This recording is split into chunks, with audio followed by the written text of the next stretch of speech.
Tiles একদম কিনবেন না গ্যারান্টি না দেখে।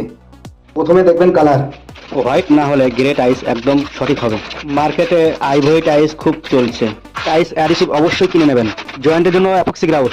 আপনার জন্য সঠিক হবে। যদি আপনার বাড়িতে 2 জন বা 4 জন ফ্যামিলি হয় তাহলে 55 টাইলস নিতে পারেন। আর যদি ইন্ডিয়ান জয়েন্ট ফ্যামিলি হয় তাহলে তো আপনার ডবল চার্জের টাইলস নিলে খুবই উপযুক্ত টাইলস হবে। বাথরুম ফ্লোর আর বেলকনি ফ্লোর আপনি অ্যান্টি স্কিন টাইলস ব্যবহার করবেন, না হলে পড়ে গিয়ে হাত পা কোমর ভেঙে যাওয়ার সম্ভাবনা থাকতে পারে। সবাই বড় বড় টাইলস ব্যবহার করতে বলে এই কারণে কি জয়েন্ট কম দেখা যায়। আর যদি ছোট টাইলস হয় যেমন 2 ফুট বাই 4 ফুটের তাহলেও খুব ভালো লাগে। সেমি গ্লোস বা ম্যাট টাইলস। আর ওয়ালের জন্য গ্লোজি টাইলস ব্যবহার করবেন।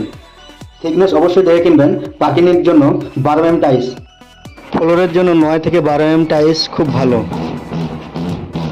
আর ওয়ালের জন্য 6 mm এর বেশি একদম লাগাবেন না। জয়েন্টে হোয়াইট সিমেন্ট একদম ব্যবহার করবেন না।